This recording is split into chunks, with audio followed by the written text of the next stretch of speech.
कोणासन यानी एंगल वाला आसन। शरीर एक रेखा और जमीन दूसरी रेखा, ये जमीन के शरीर की ऐसे, तो ये बिल्कुल सीधी रेखा चाहिए। हाथ के उंगलियों से लेकर तो टखने तक सीधी रेखा तैयार होना चाहिए, तो वो कोणासन होता है।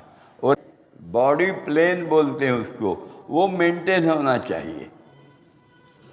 ये यदि हम कर लेते हैं तो कोणासन में एक घुटना मुड़ा है, दूसरा घुटना एकदम सीधा है। नहीं तो एक घुटना मुड़ते तो बेचारे भाई भाई है तो दूसरा भी घुटना मुड़ता है, ऐसा नहीं होना चाहिए।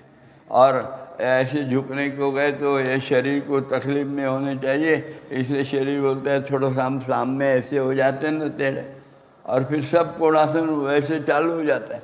ऐसे खड़े रहते हैं अपन, और ये ऐसे पाँव इधर लिया कि ये शरीर पहले ही ऐसा चला जाता। ये जाना नहीं चाहिए, ये जगह पे रहना चाहिए, और मुड़ते समय भी ये यही डायरेक्शन में जाना चाहिए। ऐसा सामने कंधा कमर सामने ये नहीं होना चाहिए, और ये घुटना सीधा रहना चाहिए। ये यदि हम कर लेते हैं तो हमारा कोणासन सबसे बढ़िया होगा। और अपने रीढ़ के अंदर से एक कुछ कशेरु हैं, वो कशेरु से निकलने वाली कुछ नसें, ये नसें 2-3 कशेरुओं की नसें इकट्ठी होकर वो जो निकलती है तो बिल्कुल एड़ी तक जाती है। उसको साइटिका नहर बोलते हैं, सियाटिका नहर। और फिर उसकी बीमारी हो गई, उस पर प्रेशर आ गया तो साइटिका नाम की बीमारी होती है। वो साइटिका नाम की बीमारी दुरुस्त करने के लिए अप्रतिम है, ये सबसे बढ़िया चीज़ है।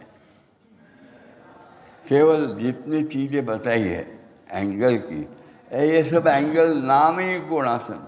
सारी चीज़ें शरीर, ये शरीर यदि ऐसे रहने के बदले ऐसा हो गया कोणासन, ये तो सीधा है, पर ये ऐसा हो गया हमारा, यानी कमर और कंधा सामने आ गया, तो भी वो कोणासन नहीं है।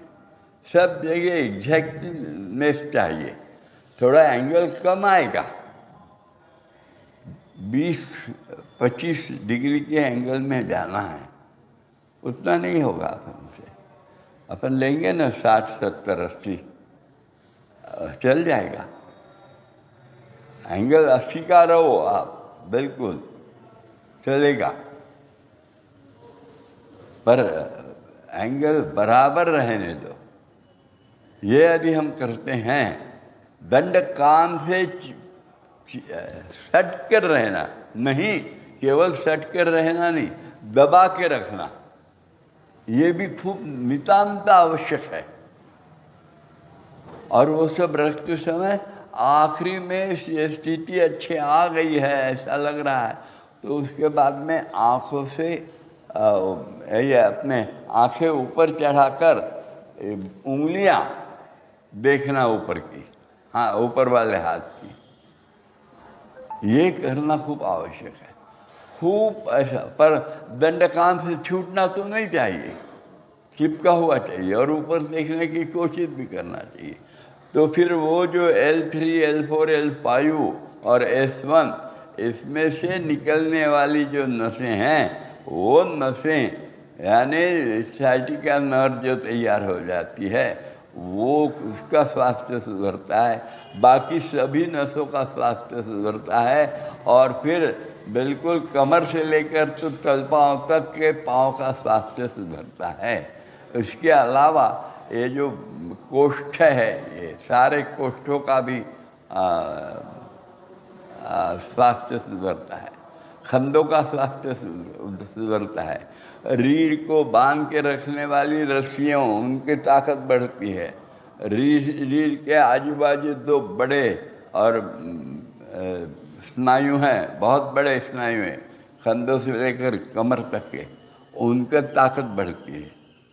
ऐसे कितने फायदे हैं कोणासन के, पर कोणासन सही होना चाहिए। घुटना एक घुटना मुड़ा हुआ चाहिए और दूसरा घुटना एकदम सीधा चाहिए, दंड कान पे दबा हुआ चाहिए, बॉडी प्लेन बदलना नहीं।